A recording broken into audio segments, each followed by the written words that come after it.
My name is Monk Rowe for the Phileas Jazz Archive. I'm very pleased to have Glenn Zottola here for a session, and we're just talking about how many memories you have. And I've been toiling over my first question Okay, because you've done quite a bit. So I've never done this before. Okay, good. I we're like gonna that. we're gonna We're gonna start with improvise. Yeah. we're gonna we're gonna start with name this tune. Okay. This Okay, is you'll like have the to. Leonard Feather blindfold test, Yeah, and you'll right? have to forgive my synthesized trumpet here. Okay. Okay, okay, here we go.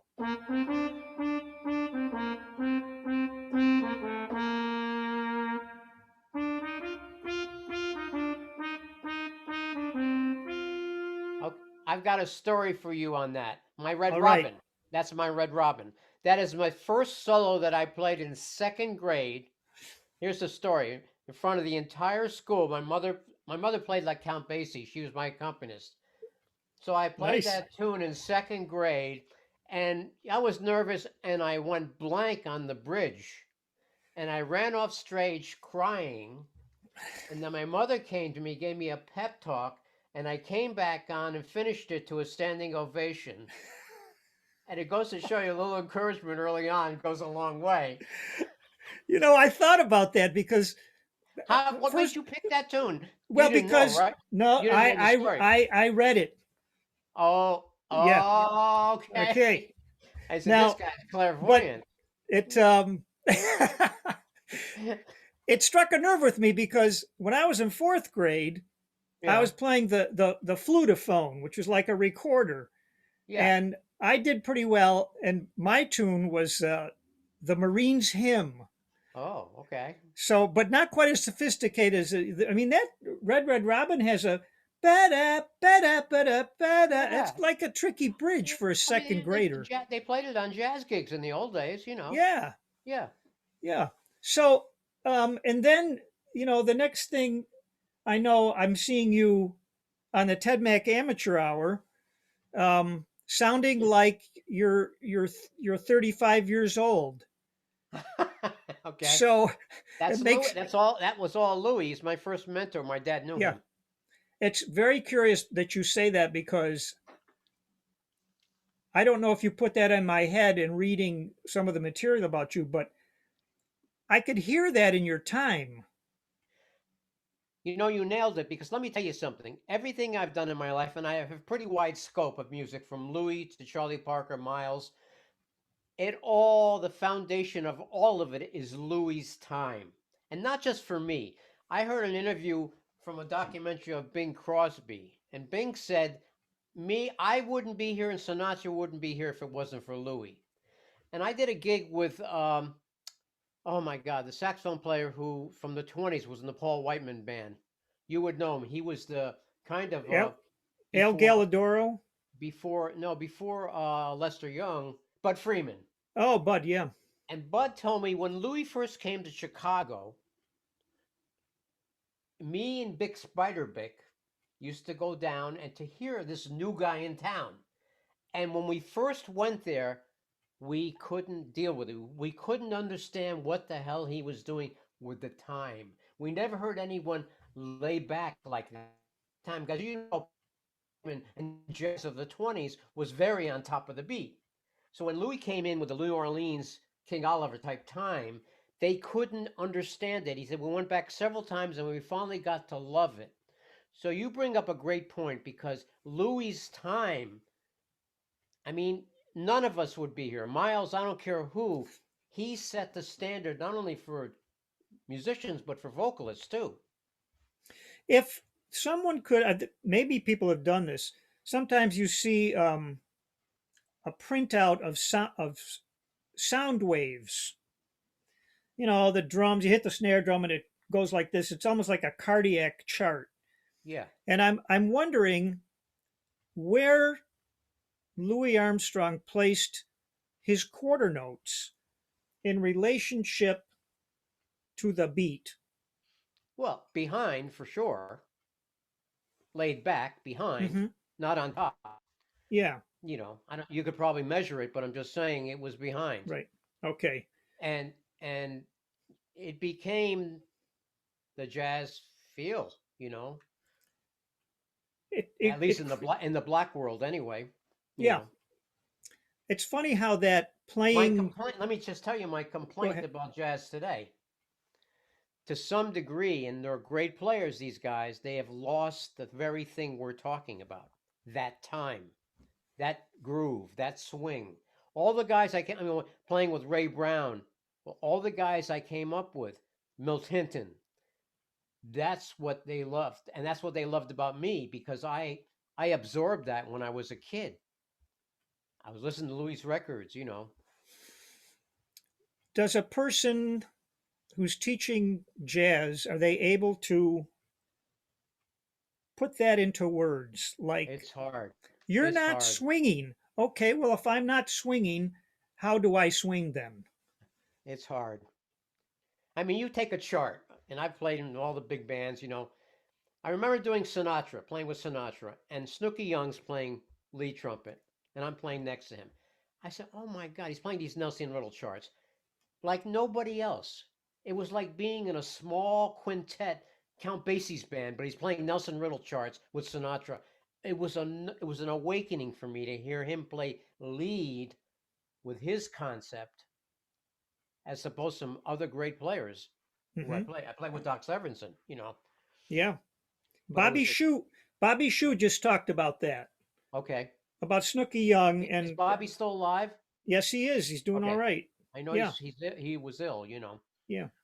Okay, So let me ask you, if there was, you were surrounded by music, your parents had a jazz club.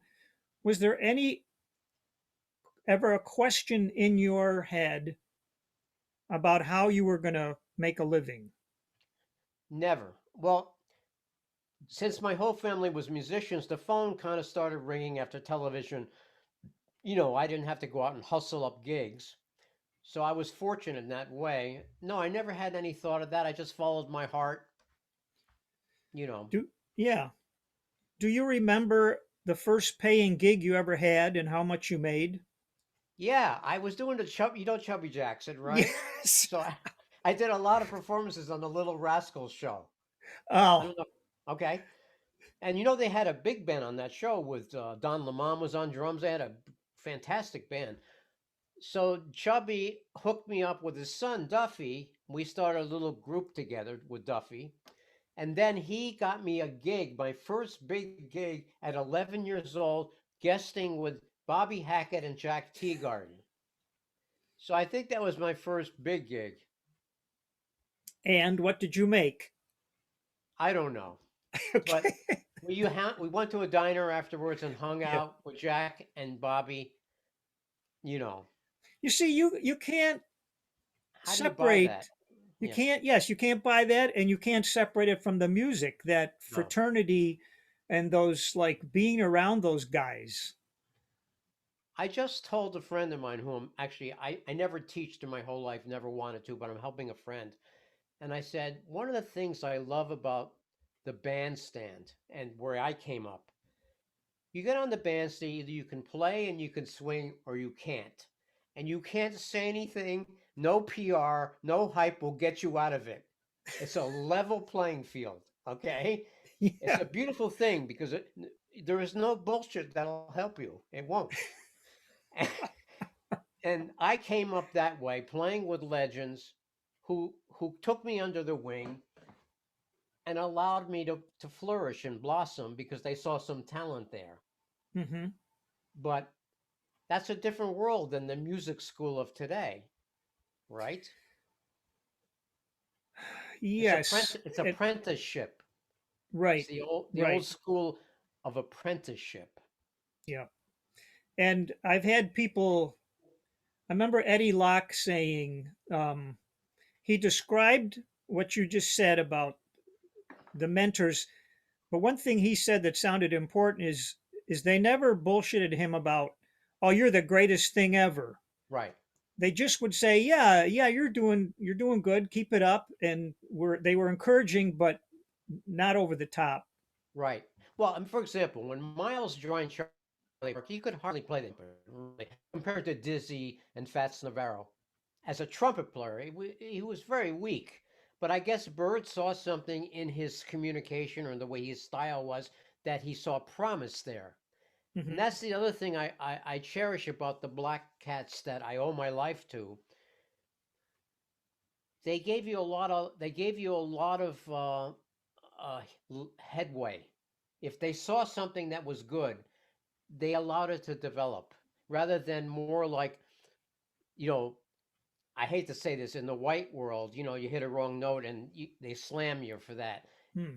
It wasn't that approach. They see something that there's promise there, and they grant you the ability to let that blossom, and they encourage you and help you. It was a As beautiful a thing. as a young man, um, going into these clubs and playing with these gentlemen, was there ever any uncomfortable situations as far as the racial end of things? I never got 1 ounce of any racial bullshit. Nothing. Zero. Because I could play and I could swing, and they saw I had a love for Louis, and they could see the promise there. They didn't care. They did not care about race. They cared only about one thing: the music. Uh-huh. The Let music. me, let me ask you a question before I Yeah. forget it. You said you had perfect pitch Yeah. as a kid. Yeah. Um, I don't have it, and I'm You don't have wondering. to. No, I mean, a lot of guys that Yeah, are amazing don't have it. yeah, but I'm wondering, how does it work when you're playing? I mean, you play the alto sax and tenor and the trumpet. So with a concert pitch, you've got potentially three things going. If you're playing an E flat horn, you're not the notes you're playing on the sax are not concert pitch. So does this cause some kind of scrambling in your brain?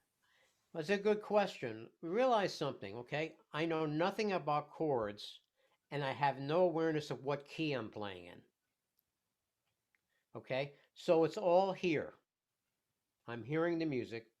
Now, yeah, sometimes in the beginning, I remember when I had switched to alto and then go to tenor or trumpet, going to the E flat, there might be, because I'm pressing down a C, right, on the Right. alto, and per perfect pitch, it's not the C I'm used to on a B flat instrument, right? So there was a Hmm. little adjustment there, but then I just started thinking about it and used my Okay. ears, relative. Yeah. Did you ever feel compelled? Uh, I'm trying to phrase this question in different musical situations that, man, I ought to learn some theory. You know, I wanted to when I was a kid. I almost failed it. I went to a theory course in high school, and I was going crazy. I went to my dad and I said, because they were teaching what stationary dough. And they were Oh, teaching, yeah. no, they were teaching movable dough. Movable dough. Yeah, Okay. my dad started me off on solfeggio, you know. Yeah. So to me, a C is a C carved in stone, and they were trying to teach me chords where the root was this, and it's not a C anymore. And with the perfect pitch, I was going crazy with that. Wow. So I went to a friend of mine, a really good jazz pianist. I said, I really want to learn theory. I'm having a lot of trouble. He said, let me just tell you something. You're already playing all these changes. Don't do it. It's going to ruin your playing. That was his advice. I mean, not great advice, but that's what he said. You're already playing all this stuff. I said, yeah, but I'd like to know what a minor seven says, whatever that is. He said, you're already playing minor sevens. You know. Yes. I feel I have to call it something. Yeah, right, right, right. I was And talking to Chick Corea about that because he's very knowledgeable. yes. You know. Yeah. We have a Chick Corea question for later, but Yeah, we haven't got there yet. yeah, yeah. So all these opportunities were coming your way, and this is sort of a follow up to the question about choosing a career. Before that, let me tell you, Yeah. the next step after the Jack Teagard Bobby Hackett gig, my next big gig was when I was 13, the Atlantic City Jazz Festival. I was in a high school jazz band.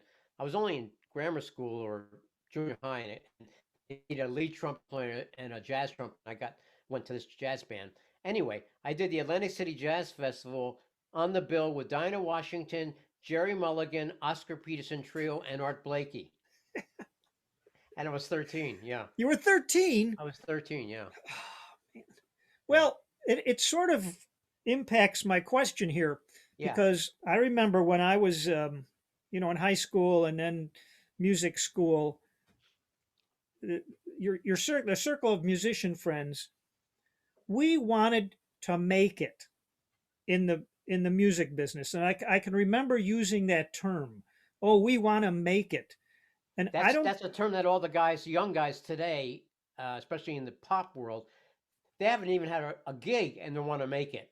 Yeah, so You know, I wonder if you had that feeling, you might not have used the that term. reverse, the reverse. Really, explain. I would get together every week jamming, guys a lot older than me, all the black cats in my neighborhood. And we get together and we jam with no thought of a gig, just to get together and play, have a good time. There was never any thought of being famous or get a gig or whatever. What was your neighborhood?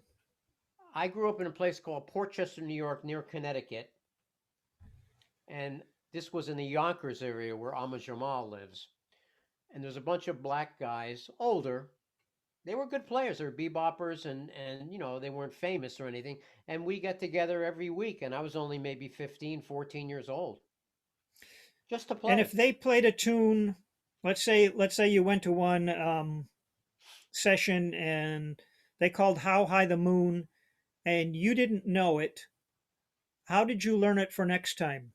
Well, I was fortunate. When I was 5 years old, my mom she played by ear also. She sat me on her knee at the piano and she taught me hundreds of standards without a sheet of music. Hundreds. Okay.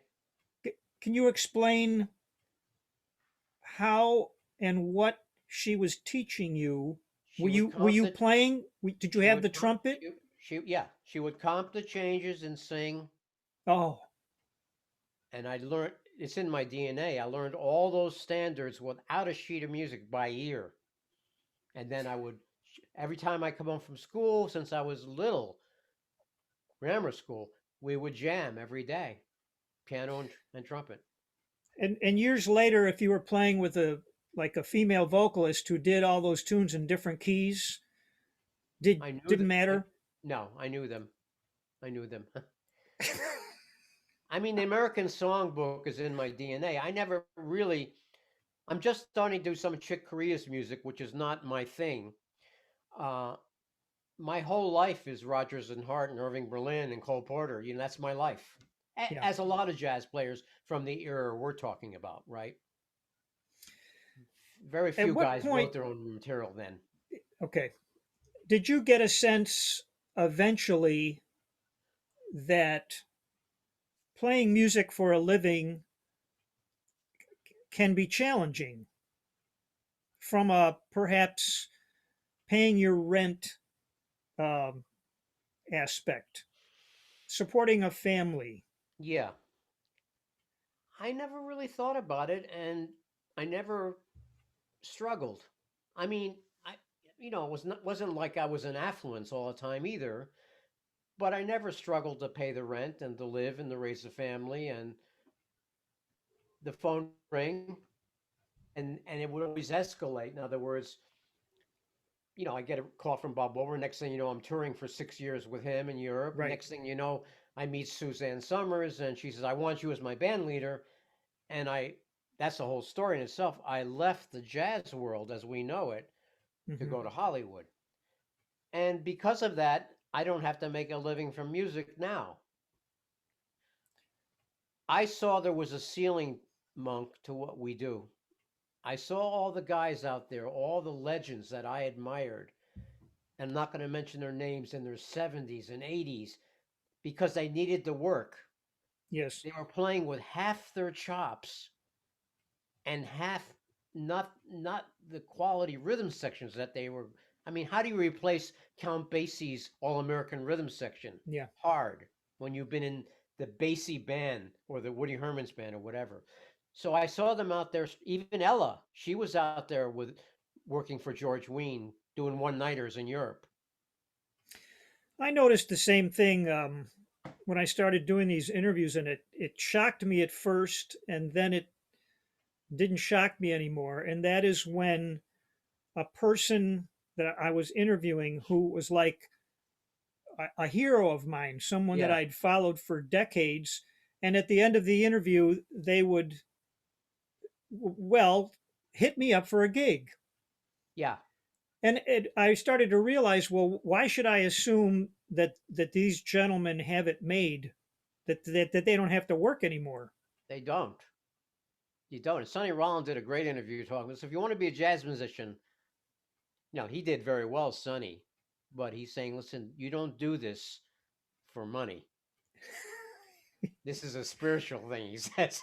So, I mean, I remember I hired Lou Donaldson years doing a series at a 5-star hotel, and I did a jazz series, and I hired Lou Donaldson just one time. 20 years later, I'm doing the Clearwater Jazz Festival on the bill, and Lou was on the bill. I'm backstage ready to go on. He comes up to me. This is 20 years later. How come you don't call on me anymore for a Oh, gig? I said, Lou, that's yeah. 20 years ago. Wow.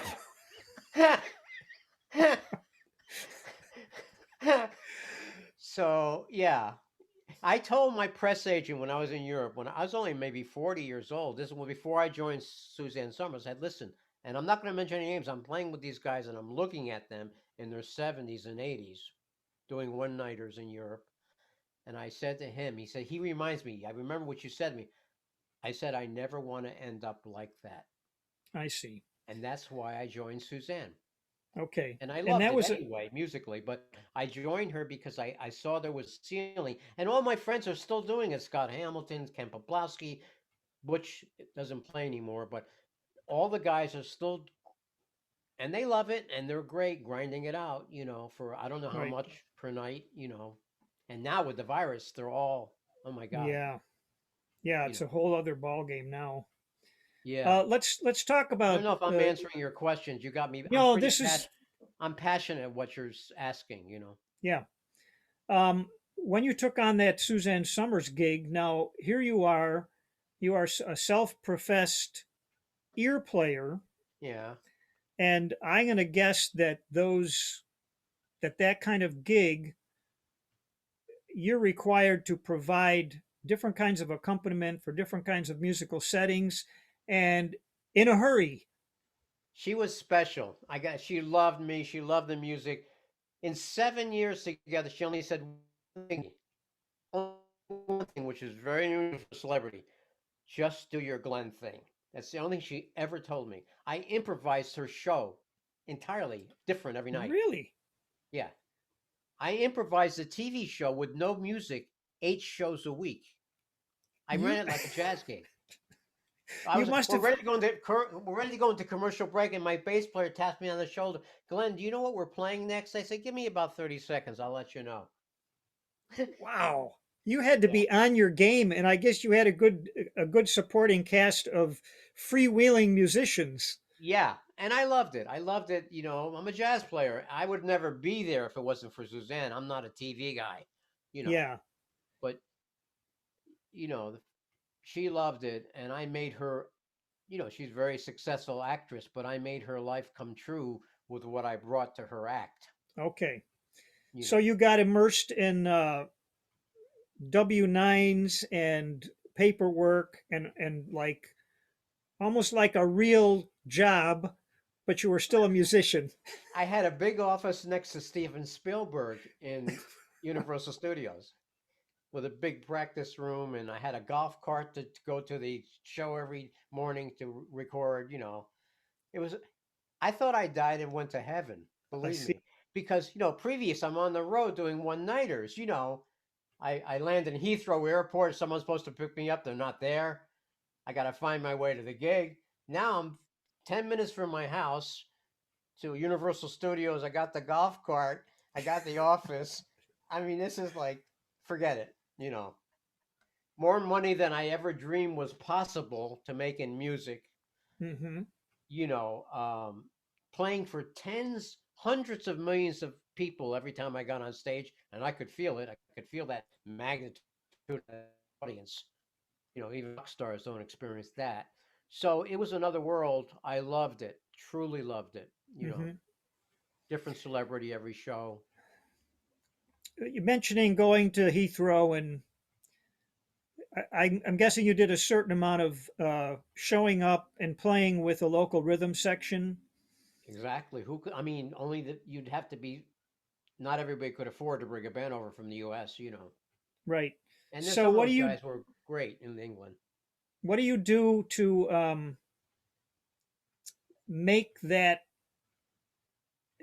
as workable as possible? Showing up as a soloist, did you have a list of tunes and go through that with a group and say, okay, everybody okay with this tune, that tune? Well, I'm a pretty unrehearsed guy. I'm a first one take unrehearsed guy anyway. So I like it. I'm a jam session type guy. You know, I'm not Chick. Working with Chick is another world. He is so precise on what he wants. You know what Oh, I mean? There's nothing wrong with that. But I come from a different school. I come from a jam session school. You know. uh, yeah. I was listening to your uh, duet with him, Skylark, Yeah. and I was putting myself in your place, and I'm sure you know the tune, Yeah. but you may not know Chick's version of Skylark. Exactly. So, so what does that do to your musical choices? You know, it's funny. We're working on Crystal Silence. I don't know if you know that song. A I very do know famous. that song, yeah. Okay, so he sent me a demo, and I played it, and he said, "Yeah, well, this bar 54. Oh, I did another take, so I'm on 12 takes on this thing, right?" And I'm ready to say, "Chick, listen, I love you, but I'm out of here. I never took 12 takes on anything." So I went over his house, and he sat down with me at the piano. He says, "Oh, I see what's happening. You don't understand. This is double time. I'm playing double time." And the music's not written that way. It's my mistake. I'm so sorry. I'll rewrite it. And as soon as he said that to me, I understood what he was talking Oh, about. Because he's saying, you know, bar 54, you're a bar ahead of me. I said, what? Because I'm using my ears and I'm playing it for other people. They love it. And I realize now he's right because he's playing in halftime, double time, whatever that is. But I'm just saying he is very particular, especially about his own music, but any music he plays, he's hmm. like really precise. um, does your ear, how do I say this? You feel your ear is capable of dealing with some of his most hip changes. Yeah, and you know, as far as the changes, his tunes are very difficult for me. They're more like a Michael Brecker type player, okay? But as far as his changes, I can definitely work around his changes. It's different than Tommy Flanagan, you know what I mean? Yeah. But I love it because it's interesting and I use my ears, but I can work around his changes and they're fantastic. They give me new directions to go. So I don't have a problem with that. His written music is a problem though. It requires a tremendous amount of precision, which I'm not that kind of player, Hmm.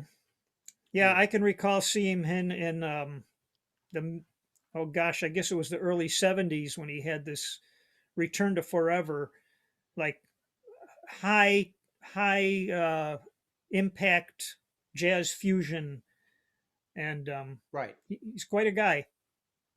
Yeah, listen, he changed the jazz world along with what's the other band Wayne Shorter was in? Um the other Weather fusion band, Report, Weather Report.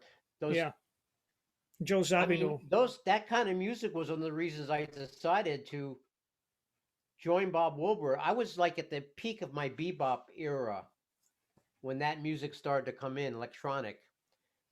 And I went instead of going forward, I went back. I said, let me go back to Louis Yeah, because I didn't see any place to go with that music. You know, it was so loud. Oh my God. Yeah, and it didn't have much to do with the trumpet. Um, Or a horn player, you know. Horn player, yeah. Like you said, if you're Michael Brecker, uh, you could find your way in that music. But I, But I you know know, what you're Michael Brecker saying. hurt himself real bad. Oh, He did. That's why he had to get the whole new mouthpiece and Gardella. He blew out something in his neck. Serious. wow. Yeah. It's not a horn player thing, you know, that Yeah. music. Well, I also love along with Chick, I watched you play on a video with Bob Wilber, and he was a friend of Hamilton College too. He received an honorary degree from our Yeah. school, and Wow. yeah, and um, I loved the sort of obligato stuff he was playing behind you. And I don't really have a question here, except that, It's quite a musician, huh? yeah, and I think it's really cool that you play by ear, but you also know some of those standard licks that went with those particular songs, like Well, China well, Boy and all that. yeah, well, Louis, I mean, Bob, heavy into Louis, right? And when I joined him, he was in heaven because I come out of the Louis mold, and he loved that with Boucher and everything like that. So all Hmm. those licks that were developed, they all come from Boucher and Louis, you know, all that stuff anyway, you know. I was good friends with Ruby. He loved my playing, you know, because we both had a love for Louis, you know. Ruby's a wild character. Oh Yeah, my. Did you interview him? I tried. That's like a story I might have to tell off camera. He goes in a five-star hotel in Switzerland. He gets on the stage and they're all having dinner, you know, upscale place. And he opens up the gig with saying, I'm going to play some jazz. You eat your dinner. You don't bother me and I won't bother you. Oh God. He comes off And stage. He comes off. I mean, can I swear on this yes, you interview or not? can. He comes off stage and this fan comes up and says, Ruby, I got to tell you, I've been to every one of your concerts. Oh, and Ruby was bugged with the set. He said, I got to tell you, man, I've been to every one of your concerts, but tonight you outdid yourself. And Ruby says, what the fuck do you know? And he walked away. Well, I'll just be brief. I had this, I called him for an interview. We were going to be in Sarasota Jazz Festival at the same time. And he said, he was so great on the phone. We had this half-hour conversation and I never even met him. And we're laughing and stuff. And so I get down there and I seek him out and I remind him about the interview and he let me have it. He Oh, like, really? yeah, Yeah. like what happened? I don't know. I guess he was moody. He was definitely salty, you know. Yeah. I love his playing, though, I tell you. Yeah. Love his playing. I think he was a very underrated jazz player, you Hmm. know. Well, let me ask you a bit about your philosophies about playing jazz, along with the swing and the groove. You're talking about playing, encouraging people to play melodically, I'm and glad you brought that up because I was hoping you were going to ask that when you were posing that yeah, question. Because I just went over this with his friend I'm teaching, actually. okay. Well, I've used that phrase with most of the people I've taught over the year, are like junior high, early high school age, at least in the private lessons, and I find myself saying try to play melodically. And then later, after the lesson, I think, what do they think I mean? They don't know what you mean, They don't guaranteed. know what I You know, mean. Chick got me on the phone and he talked to me for 20 minutes about melody. I was surprised, okay? His philosophy on melody, playing the melody.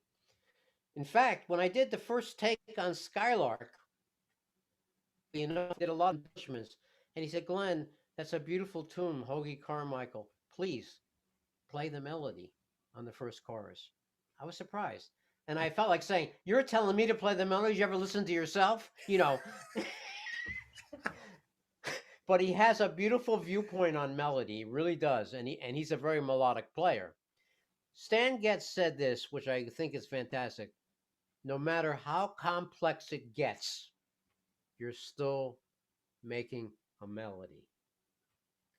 Terry Gibbs told me that whatever Charlie Parker played, fast or slow, it was always a song.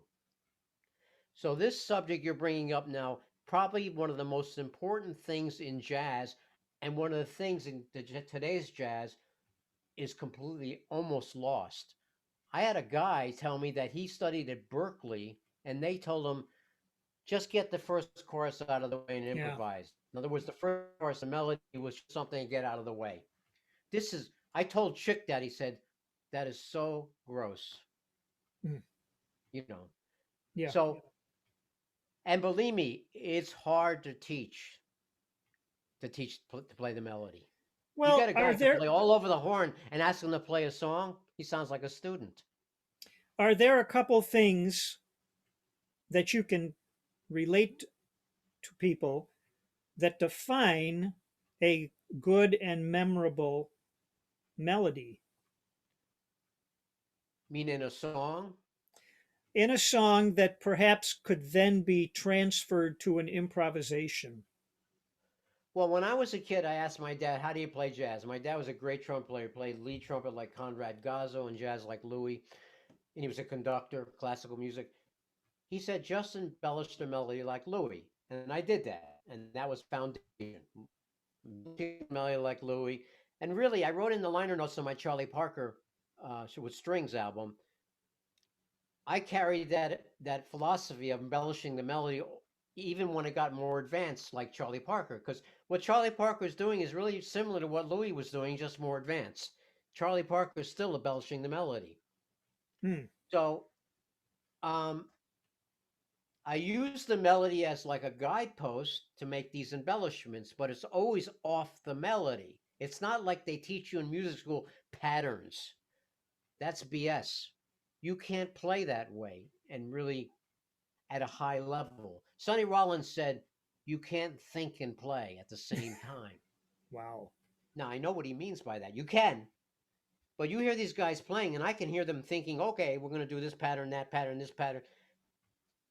It's It's like not they're going to be, it's like they're it's not going playing to be what any, they came from the practice room and they're playing it on a gig, I guess.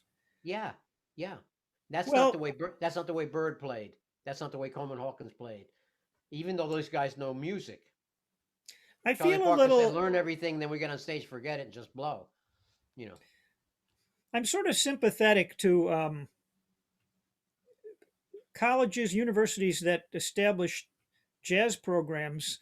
For one thing, I think they need to because it's a source of income, yeah. but you can't have a 4-year degree in jazz and just tell people to play by ear. Thus, the codification of a lot of these things and the patterns and the books, I think they're compelled to do that because what are they going to teach for 4 years if they don't? I know. I know. You have to have some kind of mythology, right? Yeah, yes. Uh, well, you used the You know, word, go ahead. go ahead, Glenn. No, go ahead. No. You used the word empathy, um, and you described creation as a spiritual activity. You know, I'm amazing. I'm tracking, I have a thought, and then you ask me a question with the thought I have. It's just amazing how we are locking in, you and I. That I haven't good never had time. an I never had an interview you were at this level. I got to be honest. I've been interviewed all over the world, and it's been nice, but I never had anybody. I guess because you're a musician yourself, to be able to lock in with my mind like this, almost like the way I feel when I play with someone by ear, like what I felt Nice. playing with Zoot. We locked in from the first note. We were thinking the same way. Hmm. Anyway, So, creation is a spiritual activity. do you agree? I do agree, and this came up. Normally, I think when people use the word spiritual, they think of church Right, or religion. right. And um, I did an interview recently with Cecil McBee. Really? Is he still alive? Yes, he is, and he's still teaching. And he said the same thing because I was asking him if how does the music of jazz musicians in the 40s compare to some of the stuff he did with Pharoah Sanders in the 60s? Was it less spiritual in the 40s and more just entertainment? I'm interested. And What did he say? he said those guys back then, that was their spirit. I'm They, shocked that I'm shocked. I don't know him at all. I don't even know his music. I know who yeah, he is. I'm shocked he said that, and I well, admire him for yeah, saying that. I do You too. know, He made, Sonny Rollins did an interview. He's talking about music being spiritual. He says, "Listen, the music comes from me. I don't know where it's coming from. I don't. I'm just a vessel for it." mm-hmm, So I use the word aesthetic mind above the analytical mind, which is great for practice. Great for reasoning, what you use in the mathematics. Let's say there's the aesthetic mind, and that operates in a different way than the analytical mind. And that level of mind is the mind for creation. It's a higher level mind. It uses concepts, which is very related to ear playing. Um, and forget about religion. I feel that that upper level mind, has to do with creation, is where this music is coming from. It's not coming from thinking.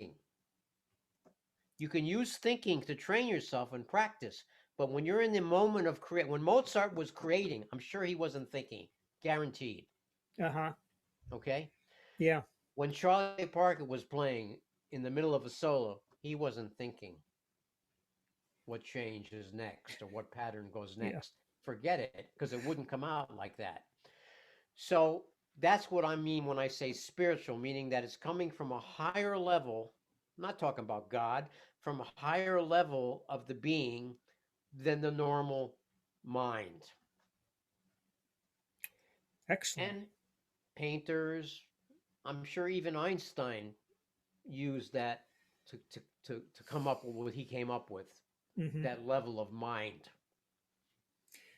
Does it help to have? Um, Does that make any sense? it does. It does make sense, and it directs my next question. If it helps, you're talking about aesthetics. Do you think it helps an improvising musician to have a wide view of the world and have other interests like in other art forms? The guys that I've studied seem to, they do, like Coltrane, for example, his thirst for knowledge was amazing, you Hmm. know. So as far as I can tell, the jazz musicians that I've become in contact with are extremely brilliant. They are really brilliant people. They are brilliant, worldly people. Yes. I You wonder know if what I you knew mean? Kenny. I wonder if you knew Kenny DeVerne. Really well. He's another Ruby Braff. Exactly. But Kenny, We're he could. traveling in the bus one time, we're going to the Midwest, and he said, "This is it. This is where I want to move. I'm going to open up my double reed shop right here." It was in Ohio somewhere, you know.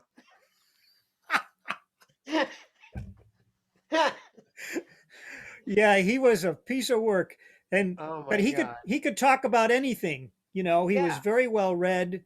He just was sharp as a tack.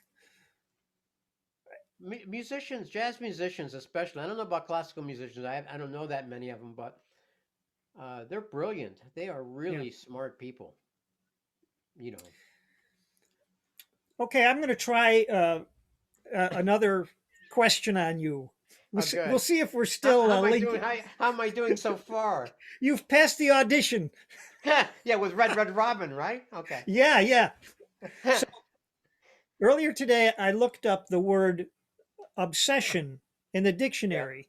yeah, Obsession, an idea or thought that continually preoccupies or intrudes on a person's mind. So, yeah. my question is, are you and have you been obsessed with music all your The life? reverse, actually, the reverse. Music was a hobby for me when I was a kid. I loved my boat. My parents were the opposite of stage parents. I had a lot of opportunity. Maynard wanted me when I was 13. He asked my dad. My dad was making mouthpieces for him. he wanted to take me on the road as his protege because he heard the Ted Mack show. Ah, So my dad politely said, "No, I want him to have a regular childhood," and they did. They wanted, and I did. Girls, my boat, music. I did gigs just to buy gasoline for my boat as a hobby. So I kind of like looked at me. It was the reverse of an obsession, believe me. And that's one of the reasons I don't want to learn chord changes. That's too hard. I'll just use my ear. I got oh, other that's things to do than waste time learning chord changes. I love it. You know, it's like, and I'm trying to return to that now. I'm saying we all start. The word playing music. Play is play. The Hmm. spirit of play. I mean, these guys, they come on the scene. The pop guys, the rap guys. They want to get, they want to get the Mercedes, and they want to get the gig, and they want to get the record deals. They want to sell merchandise. I mean, it's all merchandising from day one. They haven't even got one gig yet. Whatever happened to, like I mentioned about jamming with my black friends, whatever happened just to the spirit of play? And that's Hmm. what I used to do that with every week with Chicky Coleman. He would, and that's Chick Corea, who Hmm. doesn't need it. Yeah. And come on over. I come over to his house every week just to play. Sometimes it'd be just the do. A lot of it just the two of us. He play vibes. He play drums. He play piano. We do shit. And he just loved to play. Let's play. I don't hear that today. I hear like, where's the next gig? You know, Yeah. you know. I don't think I Well, could call guys and say, let's get together and play today. speaking of playing, did you stop playing after Suzanne Somers for a Yeah, I while? did. I did. I did. I didn't know I couldn't go back to jazz as usual after that. $100 gigs for 50 people, the road. I was spoiled. I was very, very spoiled. And I took a break. I did a lot of real estate investing during that I time. see. I still played, but I just had to take a break because it was just another world that I was in. And then I came back. I hooked up with, I called up Irv Kraka. You know Yeah. Irv? I met him on an elevator in New York City. I, w- I think I was going to see him. I'm not, I He's a think drummer. Did you know that? I didn't know that. I got very friendly with Irv. He was. I didn't realize he was a fan of mine because he knew the guys. He started out before Music Minus One. He was subbing for Zooty Singleton, Oh my God. Knicks. Okay, the Village. That was Yeah. his background. That was his love to play with that kind of music. And didn't he have inner city records? He had 5 record labels: Inner I City, see. Classic Jazz. Yeah. So I was kind of his. I did 15 albums for him, and I fought him all the way because I said, Irv, I must have quit 100 times. Irv, I'm not a Music Minus One guy. I want to do this for my legacy. These tributes to the legends: Charlie Parker, Clifford Brown, Ben Webster, and he was in a different head, but he loved the music, so he let me do it. He invested about 70 grand in me. Hmm. Because all those albums came out as jazz albums, and they all came out as Music Minus One. But I think after him doing this since 1952, I was his exit of glory. I see. You know what I mean? Yeah. I think so. I have to remember that phrase. I might want to use that someday. Yeah, yeah. But you met him. Oh my God, Yeah. And he was a so character. here's a question. Yeah. I got to warn you. This hardly ever works. Wow. Okay. But I'm going to ask it anyway. Do, do you remember your worst gig ever? Yeah, I do. Instantly. I was doing a club day. You know what a club date is Of course. okay, they call them Yeah. casuals in LA. Yeah. And the band was terrible, but a really nice guy, bass player. I'm not going to mention his name. And I used to do a lot of, I was only maybe 15. And we get to the end of the gig. Thank God it's over. And then last minute they come and they book the band for an hour overtime, Hmm. and I freak out. I've never this have never happened to me before. And I faked an ulcer. I went up to him and I said, "Listen, I got this pain in my stomach and I can't do this, and I'm really I was all I faked. I lied to get out of the gig, not to do the overtime. An extra Why? hour would seem like death on that particular gig. Oh, So I faked an ulcer attack to get out of the gig.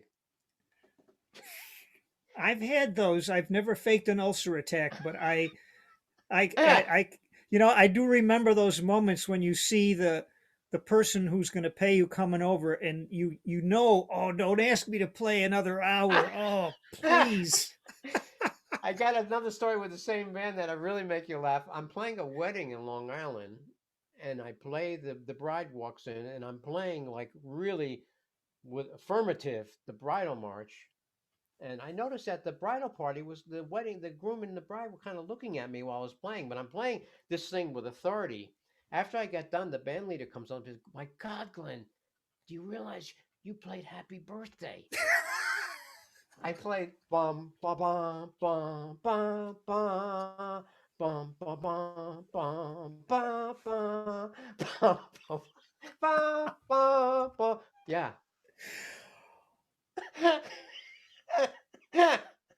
Was that for aesthetic purposes? Yeah, I don't know, man. I blanked out, I guess, but I played it with such authority. They just kept walking, but looking at me. Wow. Yeah, wow. Yeah. You know, I've this is not the same thing, but I also play gigs as a pianist, and I've had numerous occasions where I will play a song. The first time this happened, I was playing Misty, and I Yeah. wasn't jazzing it up. I was just playing Misty. And as soon as I was done, this guy comes up to me and asks me, "Hey, can you play Misty?" And I wonder if it's the same. I don't know. I don't. I can't I heard imagine. a story of Woody Herman. He went to this gig down south, and they forgot the dance book, and he brought the concert book, and he's playing, and the lady is it was a cotillion, and the lady keeps coming up and asking him for some silly standard, and he's saying no, and she comes back the fourth time, and he says no, and she finally says, "Do you know who I am?" Because he was refusing her. He says, "No, but I know who I am. I'm not going to play that fucking song."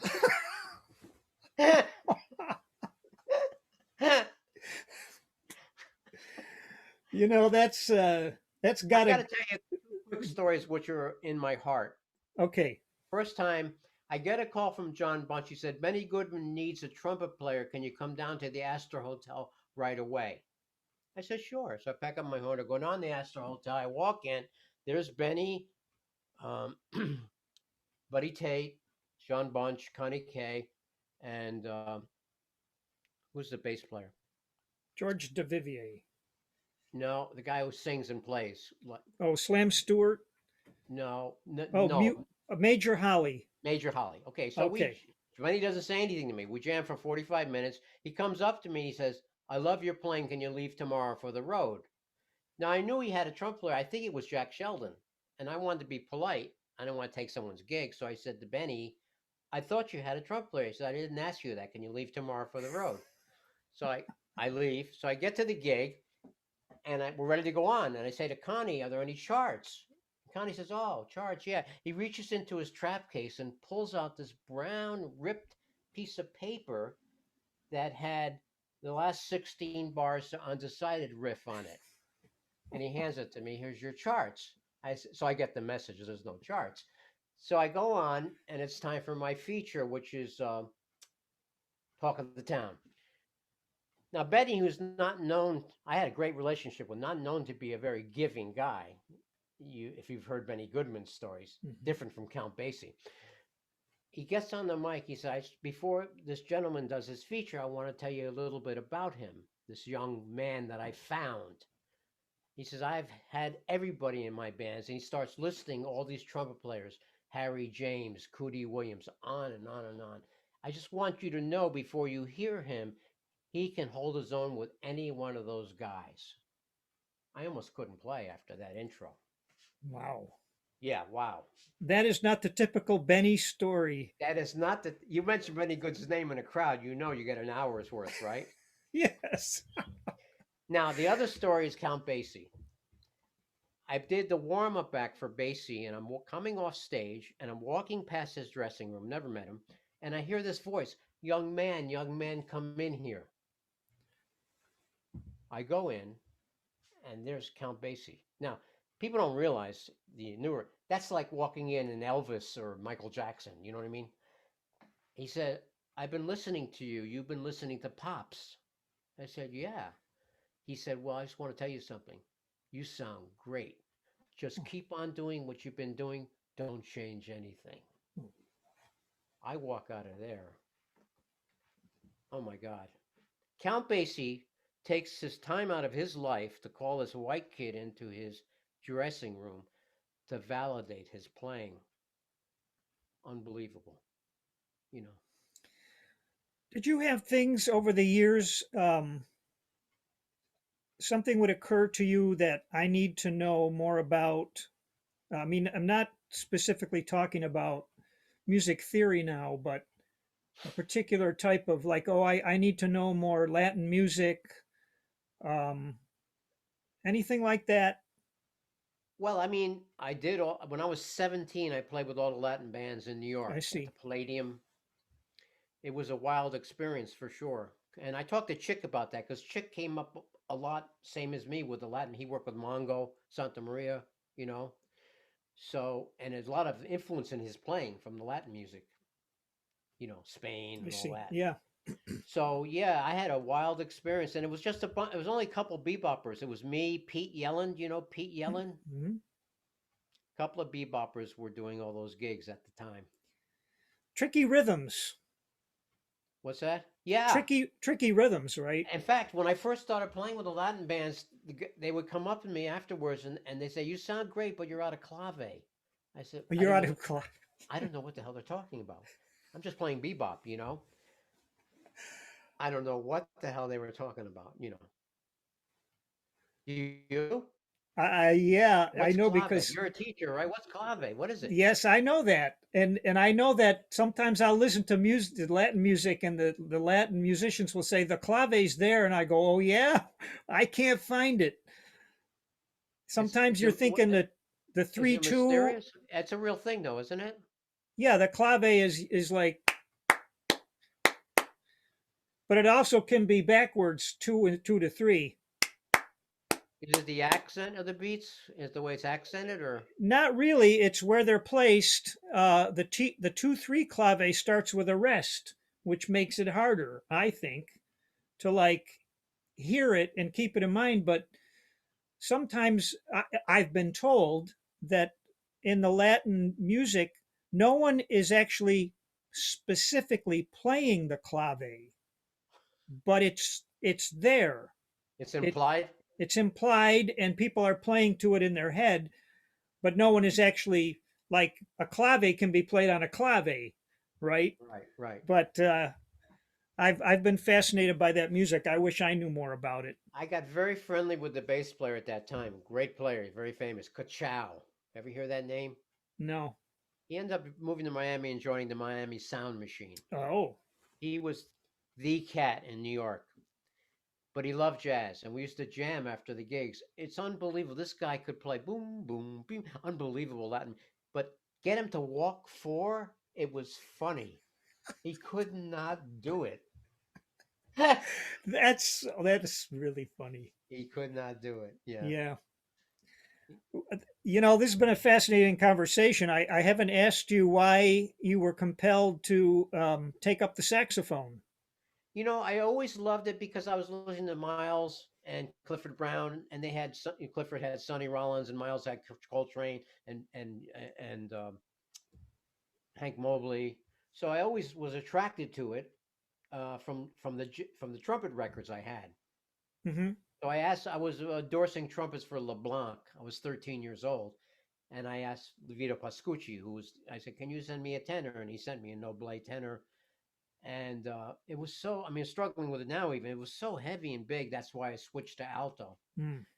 But I love the tenor, and that's how it started. I had a love for the tenor from the records that I had of Miles, Yeah. and Clifford Brown. Yeah. No, one It, one last thing, if we're at near the end, I want to tell you this moving story about Milt Hinton. You talked about Milt Hinton falling. Did I tell you the story about? no, I'd love to hear it. Well, we're doing the Sarasota Jazz Festival for his 80th birthday, and President Reagan, sends a telegram. Reagan. Have you ever seen that thing from the Apollo with Reagan being the interview? By the No. way, from the Apollo. Yeah. Anyway, and he's declaring Milt Hinton Day in Jackson, Mississippi, where Milt grew up. So Milt comes up to me with tears in his eyes. And he said, I know, Glenn, you're the only one to really understand that because I was very close to Milt. My grandmother was a slave in Jackson. She used to put pepper in our shoes when we were kids when they let the dogs out to chase away runaway slaves, so they would sniff the pepper and run the other way. In my lifetime, because I play jazz bass, it's gone from that to this. And he showed me the telegram from Reagan. I wish my grandma could be here to see this. And I hugged him.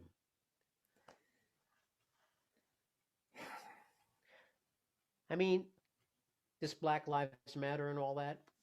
Um, I grew up around all these stuff. I heard all the stories, and those guys didn't put 1 ounce of racism on my plate. But I heard all the stories being hanging out with them. What those guys went through, you know, was unbelievable. I mean, I was good friends with Clark Terry. I subbed for Clark.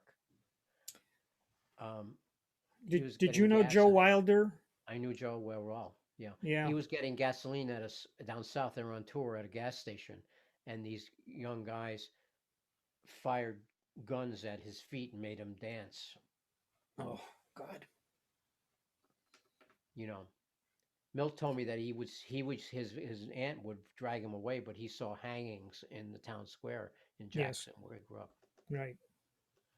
What those guys and music to them was their only way out.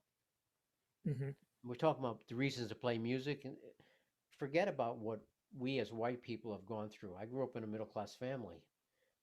That was, I mean, Coltrane. If you saw that documentary on Coltrane, those guys, this was the only chance for dignity, Hmm. to be a musician. Yeah.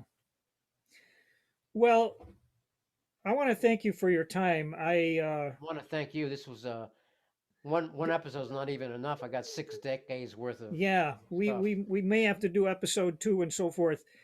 Do you have a? I'd like to get deeper into the music with you, the Yeah, melody and all that. absolutely. Do you have any thoughts about where our country is at the moment and where it's going? It's been, I don't get into politics, but the last 4 years have been frightening Hmm. for me. And I hope that the future will be better. Yeah. I hope. I mean, I wouldn't want to be Joe Biden inheriting this,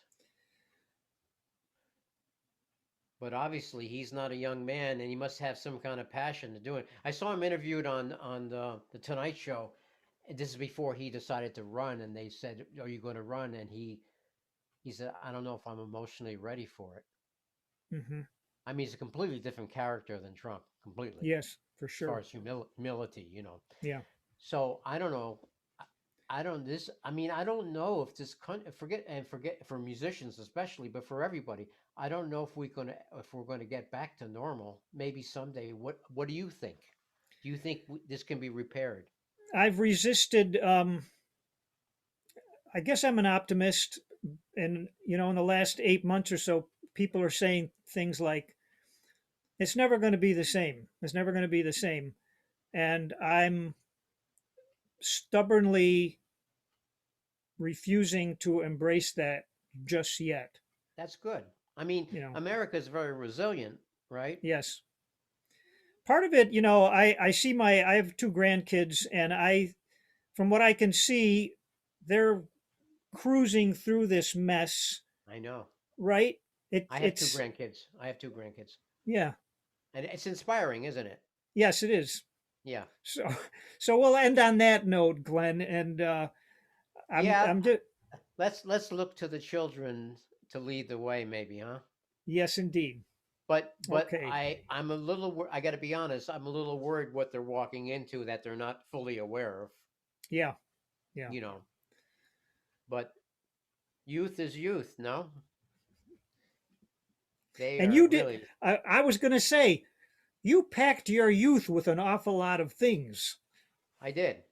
I was fortunate. I listen. I've been blessed, Yeah, no doubt about it. Had a musical family, and I've been blessed. And I did pack my youth with a lot of things. yeah. Um, and I'm still continuing. I was thinking that maybe it's time to hang it up. I've had a glorious career, but I'm enjoying. I'm busier than ever with Chick and this guitar player. Do you know this guy Romaro Lambombo? I I did. heard you put something on your. You recorded something with Yeah, he him, was with didn't you? 4 years with Astro Gilberto, and he's been 15 years with Diane Reeves. Beautiful player. So we did three singles, and I have this guy in India. So I'm having a good time adventuring into new territory with Good. Indian music. But my love is what we're talking about. My love is Yeah. for the classic, Right. and I'm not talking about. I heard a great interview with Steve Swallow. He said a beautiful thing. He said when he first moved to New York, he was working at the same time with Paul Bley and at Nick's with Dixieland guys. And he said a beautiful with what's his name, the clarinet player, Pee Wee Russell. And he said a beautiful thing. He said, those guys at Nick's that I was playing with, I can't say enough about them. They're all ear players, but they had special qualities that were so evident, these ear players that were so different than anybody else I was playing with in the modern world. And I gave him credit for saying that. All right. Well, Yeah. on that note, Okay. I'm gonna pause our recording, and then we'll say goodbye. All right. Fair enough. All right.